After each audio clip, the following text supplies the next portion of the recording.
Good morning, everybody. Stu Smith here going live. I hope you guys are well today.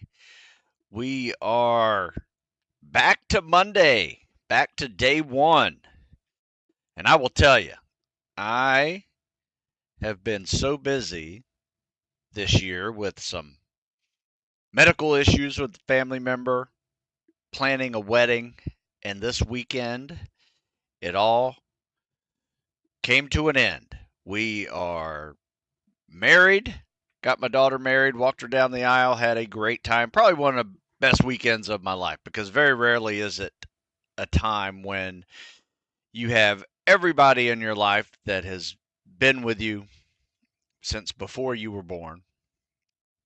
And then you have the other half of the room that is going to make up your future. And it is just a special, special day. So I'm still on a little bit of a high from it. I post some pictures of it. I'll get some professional ones posted up later on, but just great weekend. Great weekend. So, so here's the deal.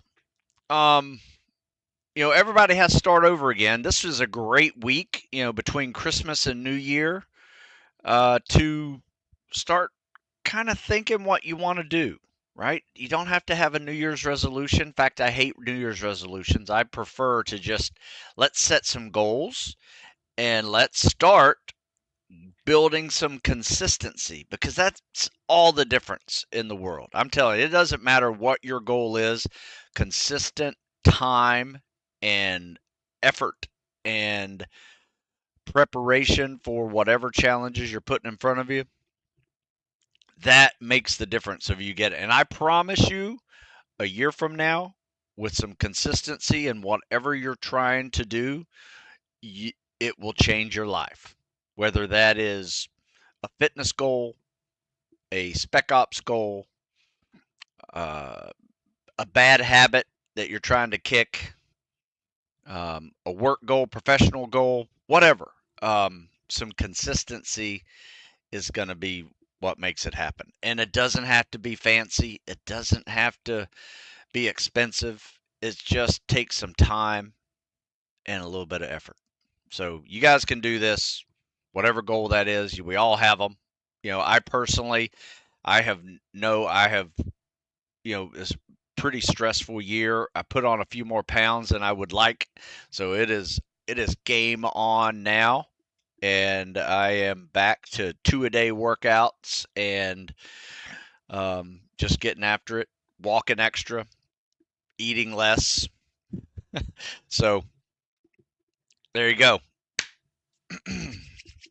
All right. So I see some pictures coming up, and I'm going to see it, not pictures. Sorry, some questions coming up, and we'll get started. I don't have a long time today, but tomorrow I will be back, and we'll do another Q&A with some CSS critiques coming in there. A lot of people ask me some questions. Some of them, I have a really quick answer to. Some of them might take a few minutes. Some of them probably require an article or a book to fully answer it. So here's an easy one. Josh asks, what are your opinions on substances like roids or SARMs? Don't do them, period. Never tried them, don't do them, don't recommend it, you don't need them.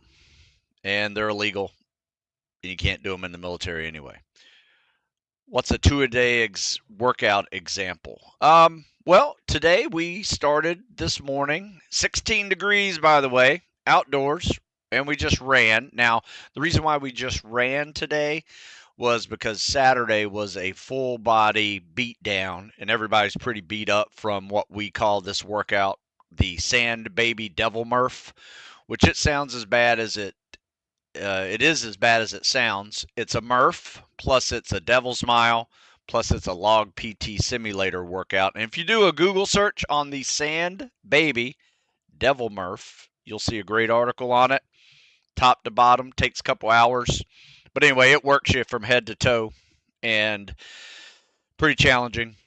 So everybody's a little, not beat up, but it wasn't time to do a upper body or a lower body day, so we just did some cardio, ran the hill, come back. This is one of our end of fall weeks where we are transitioning out of the fall and into the winter, right? So we're going to actually do something a little more related to this one. We're going to try to increase our strength, build some body weight, and maintain our PST scores. With this model, however, with a block periodization model, you can actually see some improvements as well. So our example of a 2-a-day is we'll run and do some calisthenics or lifting in the morning, and we'll swim in the afternoon. That's how we do it. I'm comfortable in the water, but need to learn to combat side stroke and floating. Yep, and treading. Well, there's some great articles out there for you. Just put my name in that. Combat side stroke, treading, drown proofing, Stu Smith. You'll see an article that'll help get you started on it. In fact, all of these workouts here, workouts like this, spring training, get to and through selection, have a great explanation of drown proofing, swimming every day. So you're going to get comfortable in the water if you swim 5 days a week, and that's what these workouts do. Especially the ones that are preparing for like SEAL, EOD, diver, Recon, MARSOC, Air Force PJ. All those are highly demanding water diving programs that you need to be good in the water. I went through BUDS, didn't make it through my first LAMPO. Later found out I had bilateral torn labrum in my hip. Yeah, damn, that'll do it. So is an injury one of those things you can't prepare for, or was I just not ready? No. I mean, bad things happen. Bad luck happens. I would say my biggest concern of going through BUDS was not getting injured. Or my biggest concern was getting injured. My biggest prayer was not getting injured. And, because you never know what happened. We've had horrible stories of, guys that are fully prepared, ready to go, and they rolled their ankle, broke an ankle, tore up a knee, broke a hip, messed up a shoulder.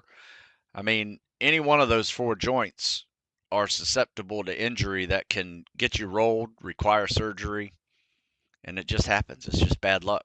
Get yourself healed up, try it again. I've seen people with hip labrum tears get surgically prepared, 2 hip labrum tears, get surgically repaired and make it through. Is 2 years long enough to train for selection, BUDS? Absolutely. It's plenty.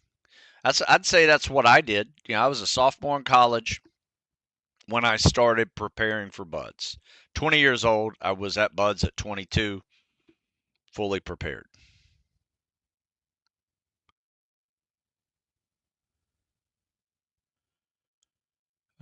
Need more rucking and pool time for 2025. That's a good goal. I like that. That's a good.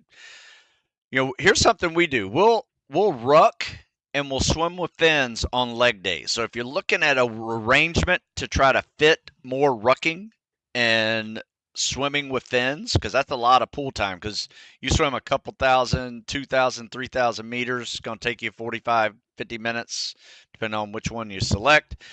And you swim with fins on leg days and you ruck on leg days. So that's how we fit it in there. So we may do a third swim with fin or a third ruck, and if we do a cardio only day where we'll do a run, ruck, swim, we call the Spec Ops Triathlon. So that'd be usually the only time we're doing a third run or a third ruck or a third swim with fins, is if we add a Spec Ops Triathlon to the week. But normally we do 2 upper body days, 2 lower body days, and a mobility day. And sometimes that 6th day is an upper body day, or sometimes a full body day, or it's just a cardio only day. We kind of mix it up depending on what we're focusing on. Let's see. What's a good prep workout for Spec War PST? If only I had a book that was titled Navy PST Workout. I want you to go to Google, or you can go to StuSmithFitness.com and you'll see a book called the Navy PST Workout, Phase 1. I would suggest getting that one. It is something that is my latest creation that people are crushing the PST. You just follow it, I promise you. If you do it and be consistent with it, you'll crush your PST before you know it. Within, 2 months, 1 month, sometimes, depending on who you are. Good morning. What's a good prep for Marine Recon? Well, I got RASP is Ranger, right? Marine Recon's a different process. Could be wrong though. They change acronyms all the time on me. But anyway, I do have recon programs too. You go to Stu Smith Fitness.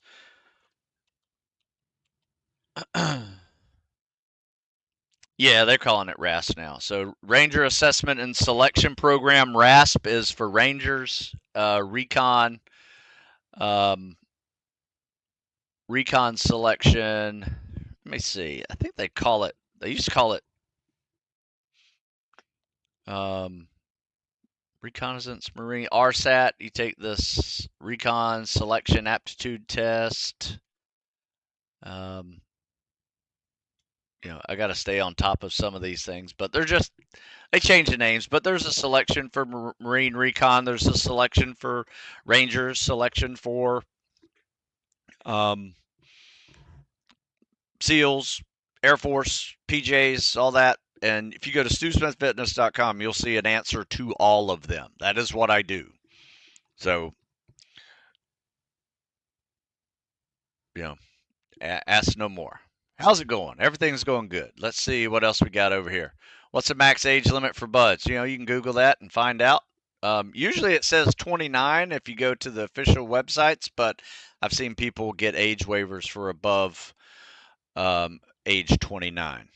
All right, got a lot of questions over here on YouTube. I'm going to stick with YouTube a little bit. And by the way, if you guys are over here on Instagram watching this, these things, if you can't watch the whole thing, they're always up on YouTube. Just in the live section, you can go back. I do 2 a week, so you got plenty of content if you want to catch up. JP says, Merry Christmas, Sue, getting the TRX course to add to the library. Yeah, that's one of my favorite programs. You will like that one, man. That TRX is just the best. I love that. I use it just about every day. Yeah.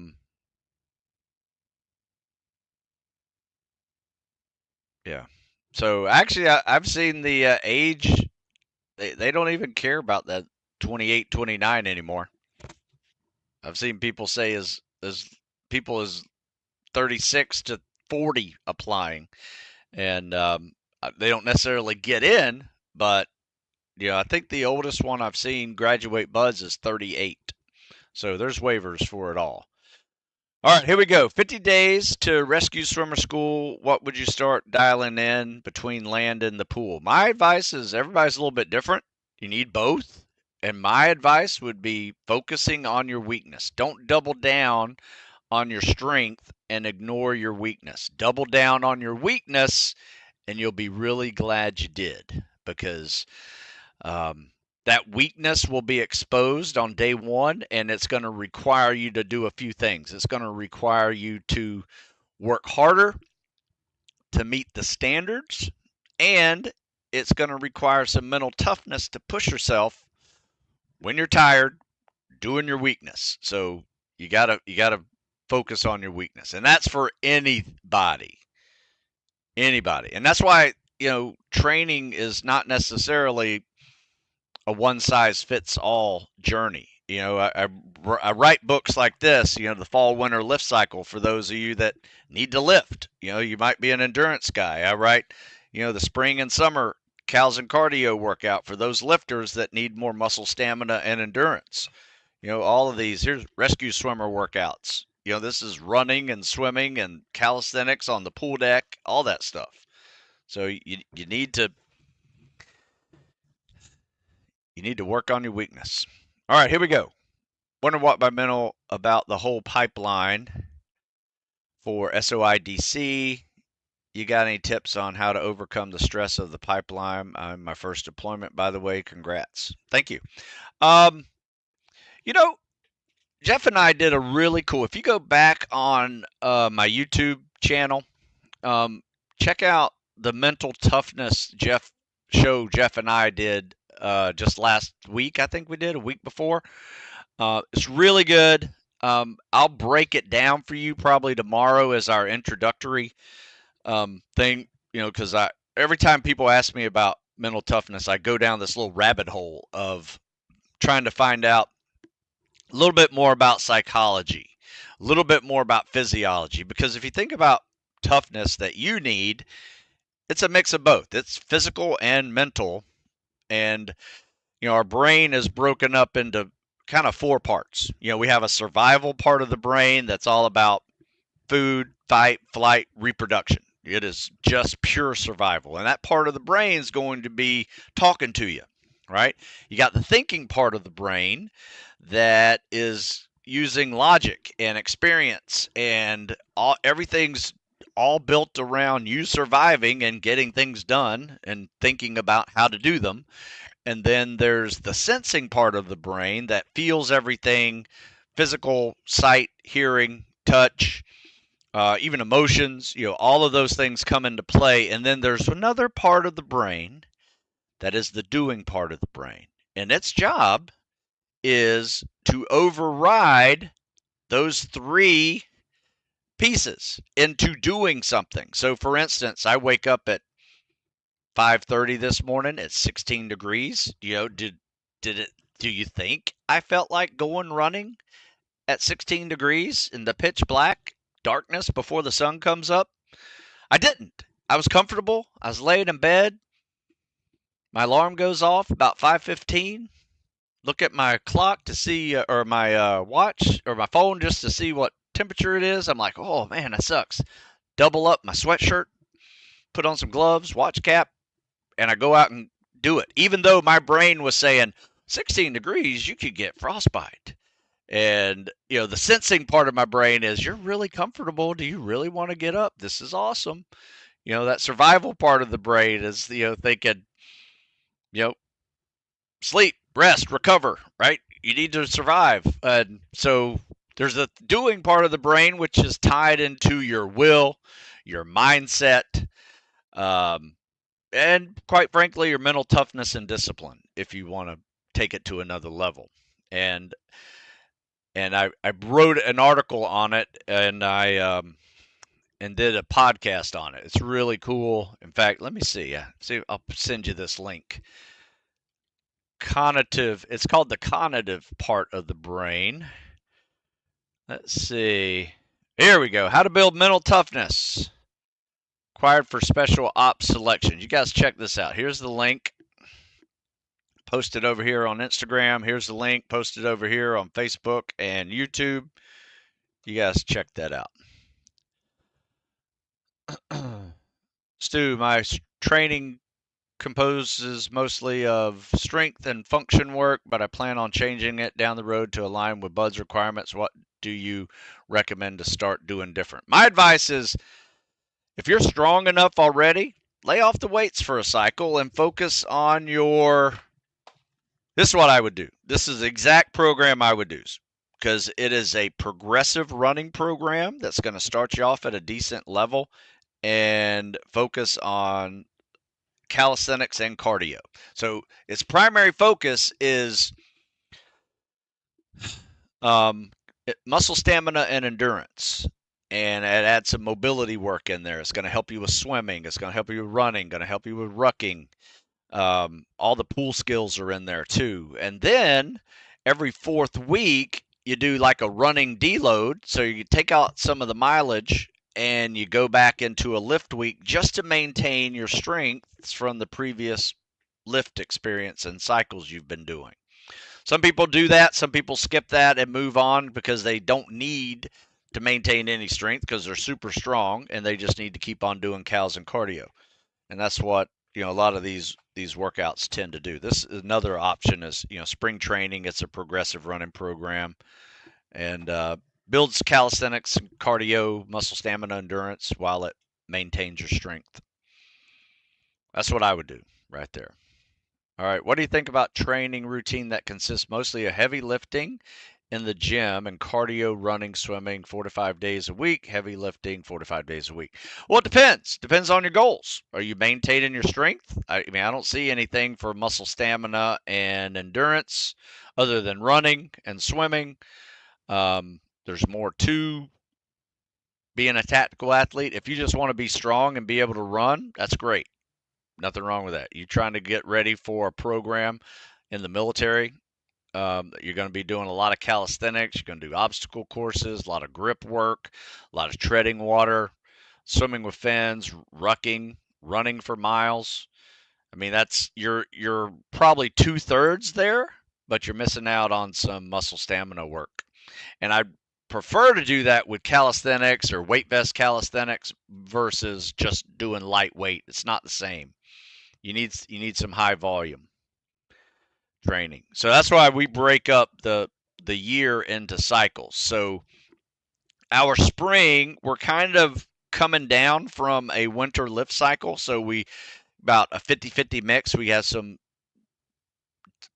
decreasing weight and increasing reps while we increase our running mileage. And then in the summer, we peak it hard. We peak hard on the running, peak hard on the calisthenics and cardio. We do a little maintenance thing every now and then, do a little lift week just to deload from all the volume and the repetitions and the miles. Deload that a little bit, do a little lifting just to kind of deload, and then we'll keep on ramping it up until the fall where we transition by decreasing the running mileage, decreasing the repetitions of calisthenics, start adding weight. We typically do this with a weight vest transition out of the cals and cardio cycle into the winter lift cycle, which, by the way, starts this week for us.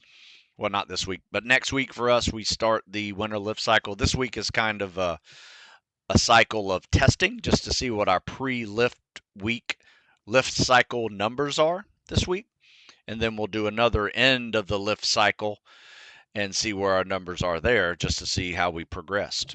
Whether it's weight gain that was your goal or it was, more durable, stronger deadlifts, squats, benches, overhead presses, things like that.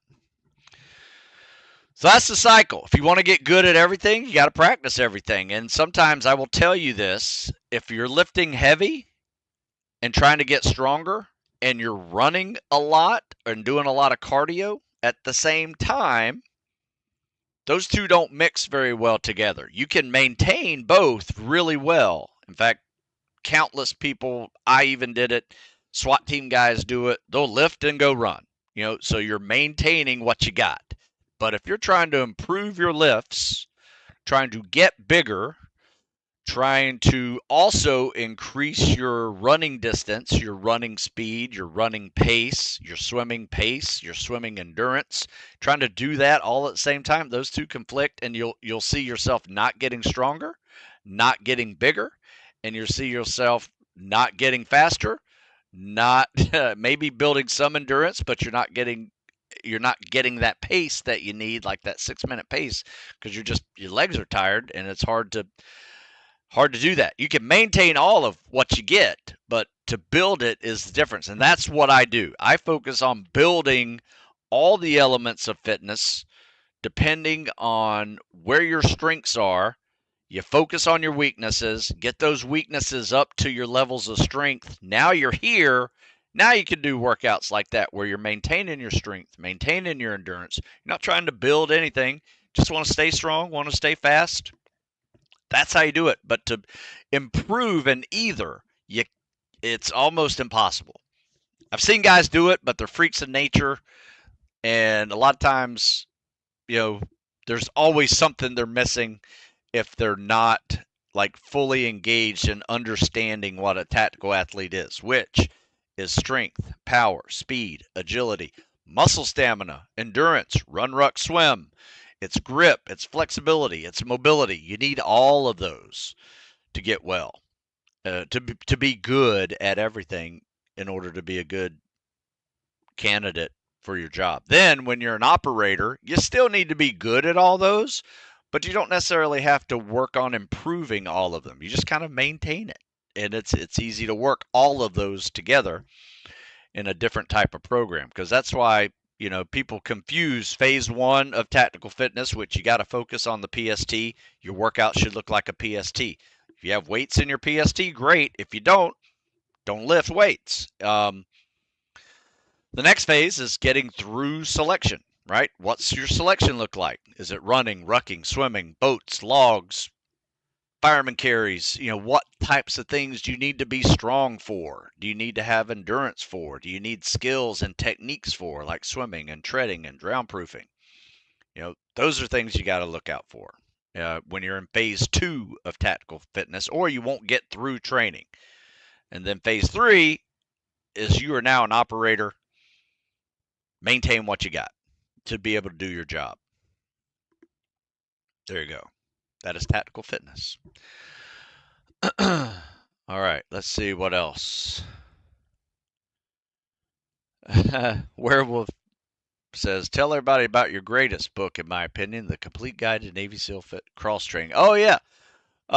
That's Maximum Fitness. And we'll be honest with you, that is my first attempt at periodization throughout the year. And that's when I broke up the year in 4 cycles. Winter lift cycles, spring transition to running, summer cals and cardio cycle, and the fall transition to lifting. That's where I started it. In fact, I started that 25 years ago. So I've been doing the seasonal tactical fitness periodization, and it's come in multiple evolutions. This just happens to be one of the latest evolutions, this series here, 4-part series. This is just a winter lift cycle that I really loved and changed with the 3-to-1 block periodization model. This is a pretty later fall and winter cycle, probably about 2017, 18 type frame before I started doing the block periodization. And then tactical strength was another winter lift cycle. Tactical fitness was a combo of all the cycles. Navy SEAL weight training was a winter lift cycle, probably about 2014, 15. Complete Guide to Navy Fitness was one of my first ones 25 years ago. I would consider that more of a spring or summer lifts or summer cals and cardio cycle because there's no lifting in it. So yeah, I've been doing this for a long time, and I try to create cycles of training that reflect what we are doing here locally. To change, the kids that work out with us that go on to go serving in various spec ops jobs. And then we create programs around the ones that are really successful. Tips for staying conditioned on a ship. No proper equipment. You got to do it. Treat it like you're trying to stay in shape at boot camp when you couldn't work out and you're just, working out on a ship. Cals and cardio, jump ropes, burpees, pull-ups, push-ups, squats, lunges. Wear a weight vest. Bring a kettlebell with you. Store that thing somewhere. Dumbbells, whatever. And just, you start adding a TRX. Absolutely must if you need to. It's fitness in a bag. I'm telling you, it's like a home gym of 100 exercises you can do with that thing that replicate lifting pretty well and works core crazily. But if you Google, I've written extensively about working out on ships. Done it many times. But you can find some good answers on that. You Google that term, put my name in the search, and you'll see what I've written about it. Found a place to do dips, pull-ups, and shackle for kettlebell. Nice. That works. All right, let's see what else we got here. A couple more questions. I got to get started. I'm running a little bit behind. Oh, I had a very busy week last week, so I didn't do a live Q&A on Monday. Just crazy busy. But I'm back and we're getting started again, but I'm a little bit behind on my articles. So I got to get a couple articles done before Christmas. Let's Let's see. Somebody says for officer applicants, what is the typical strategy for SOAS back-to-back PST? What are the solid scores for first PST and subsequent? Great question. I always tell people to, you obviously do your best whenever you take a PST. When you submit that, let's say you submit it in January of this year. I think they're all due by February, maybe the end of February. I can't remember. But then don't stop working out for the PST, because you're going to take another one in June or July, and you're going to want that one to be better than what you submitted, because it just speaks volumes. I mean, it's two things that they can look side by side real quick. It's objective training points right there to just see where you are. Like, what'd you do after you submitted? Did you just chill out because you submitted your paperwork and didn't try harder? Got to keep on crushing that thing. Get better. Start preparing for the SOAS itself, which is rucking and swimming with fins and all that stuff. So, should you ever feel 100% ready to go into a selection? Is it natural not feeling 100% ready, but it is when you need to adapt and just be hard? Yeah, I mean, there's a point when you can't train anymore. You're not going to get stronger. You're not going to get faster in that last week of pre-selection. So you just got to get tougher. That's how it works. And you'll find out if you're ready or not. I remember being there and saying, holy crap, people are quitting all around me, and I'm not even considering it. It hasn't gotten hard yet.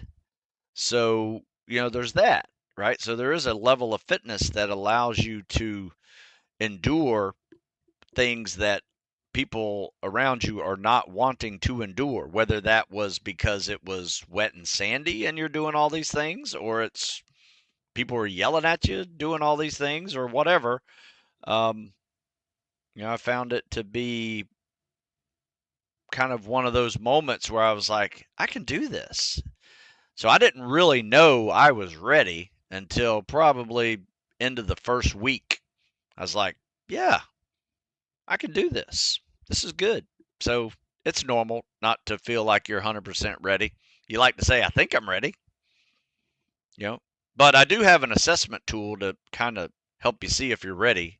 If you do assessment tool to get through selection, Stu Smith, in the Google search, you'll find it. How many yards do you have your SEAL officer candidate swimming in a week? We're usually 4,000 to 5,000 yards with fins, sometimes 6,000 yards with fins if we do that third one, like I was saying. And then we do another probably 5,000 yards without fins. So we swim 5, sometimes 6 days a week.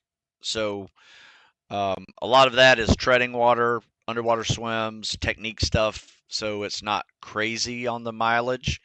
But we usually get about 2,000 yards a day. Sometimes we only swim 5 days a week, so 10,000 yards a week. It's somewhere in that range. Could weekly water polo help for SOAS tied to the above? Sure.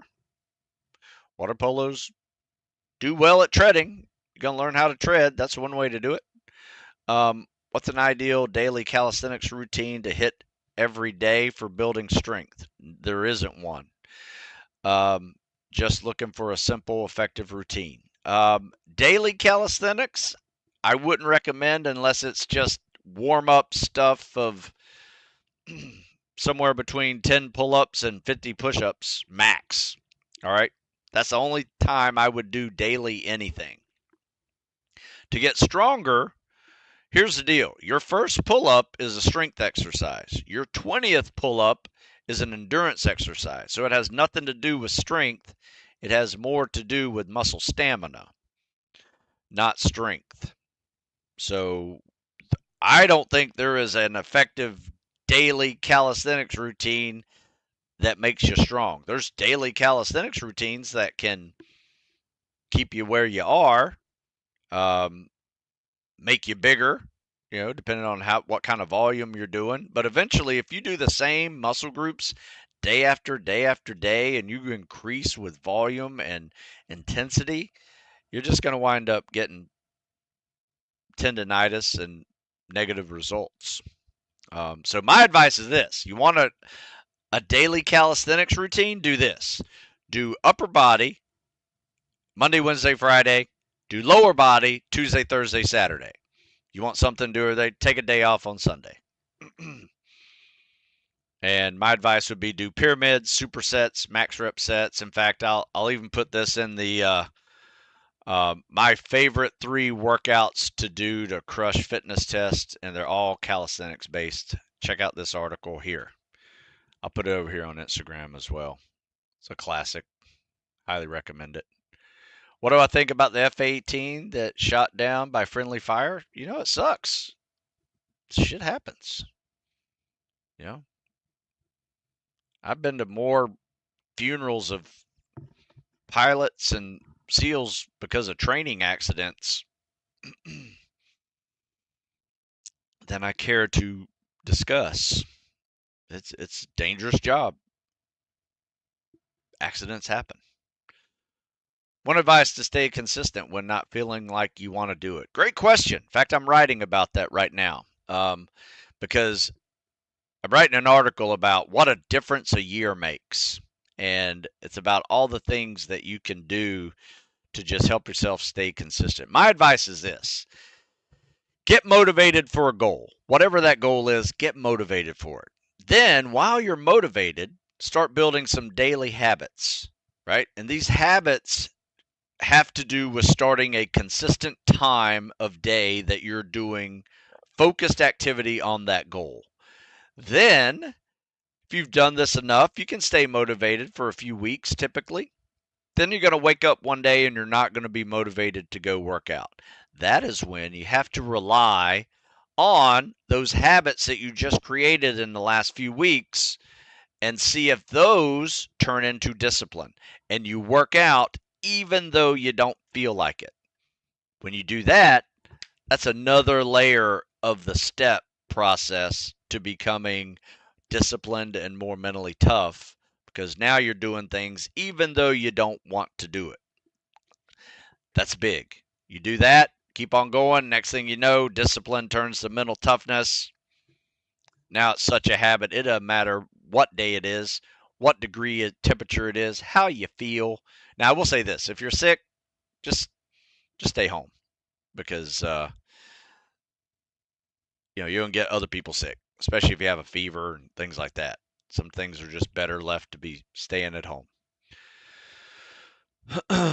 and getting well. Let's see. I found formally training for the past year.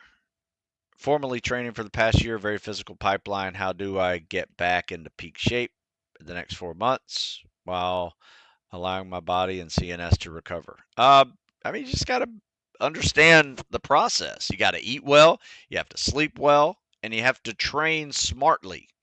Because if you're not giving your muscles the proper recovery days in between, challenging workouts, you're not going to recover. So my advice is read my articles about recovery, because it all matters. Your stress levels, your nutrition, your sleep, all are intricately woven together to help you recover and not, your central nervous system needs rest, just like your muscles do. Is it uncommon to see 5'6" dudes completing soft selections? No, it's very common. In fact, we just had a 5'6" dude just become the honor man at Buds. Tough dude, super tough. So it is not uncommon to see that. SEALs and Spec Ops dudes come in all shapes and sizes. And that's what makes it such a unique world, is because there's some diversity that is needed in some of these jobs. There are things a 5'6", 160-pound dude can do that a 6'4", 220-pound dude cannot do, and vice versa. So you got to rely on each other to get things done. Thoughts on doing any high rep calisthenics routine 1 month and then lifting routine the next month throughout the year? I don't know. That sounds like a unthought out process of exercising. Will it work? Sure, give it a shot. See if it works. But there's usually, as long as you got some normal split routines thrown in there and you're not just doing daily calisthenics of all the same muscle groups and then you're lifting willy-nilly, you got to work on your split routines, make sure those are logical as well.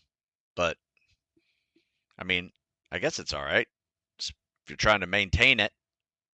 You probably will improve your calisthenics for 1 month, and then you'll go back and you'll maybe improve your strength the next month, and then you'll go back to muscle stamina. I mean, maybe it's a stair-stepping process. It might work for you.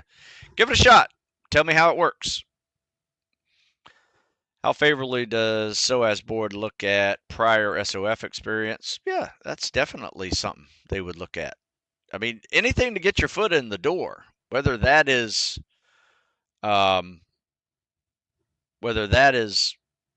prior SOF experience,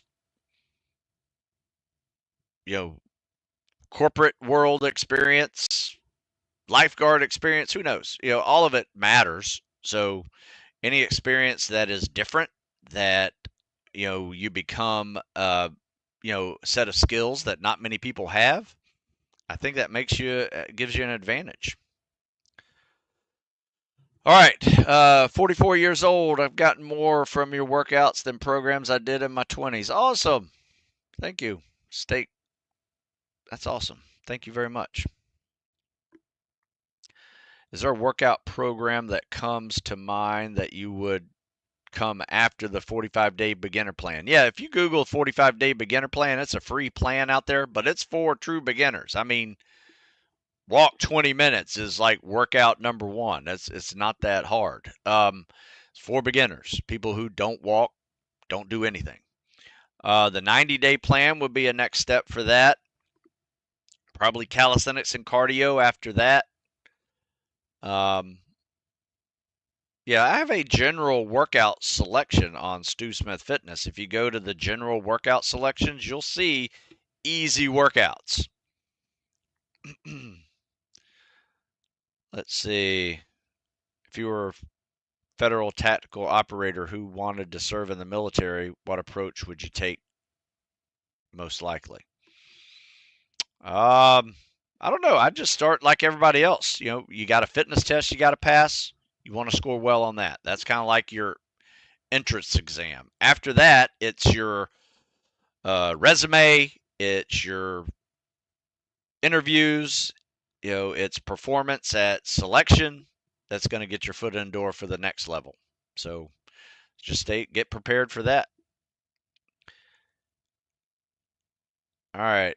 In your opinion, how long should I take for a guy who runs a 12:30 mile and a half fresh to run a 9:30 mile and a half? I stopped lifting and currently weigh 190. Haven't been doing all the runs. Not long. I mean, you're looking at an 8-minute mile, maybe a little bit over an 8-minute mile, and you're trying to get it down to between a 6 and 7-minute mile, probably about 6:15 mile.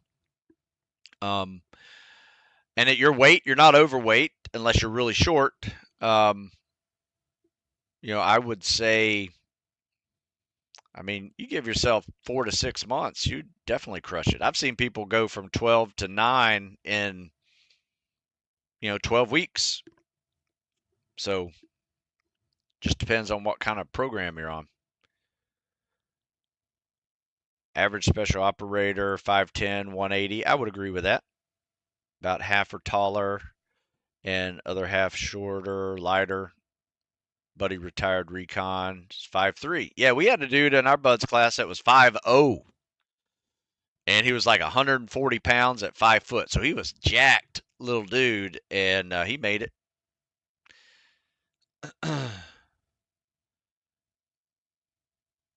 How to stay in shape at OSET for RASP. That's a little harder journey, but you can do it. Just keep adding little workouts to the end of the day. The good thing about Army training is you are you're doing some physical activity, and it's easier to supplement those activities than it is to, like, if you're at Army or at Navy boot camp or Air Force boot camp, basic training, um, to stay in spec op shape. That's a harder pill to swallow. But you can do it. You're going to decondition a little bit, but that's fine too. Treat it like a taper, so to speak. Also wanted to thank you for all your programs. Secured option 40 contract, ship out March 3rd. Awesome. Do option 40. All right.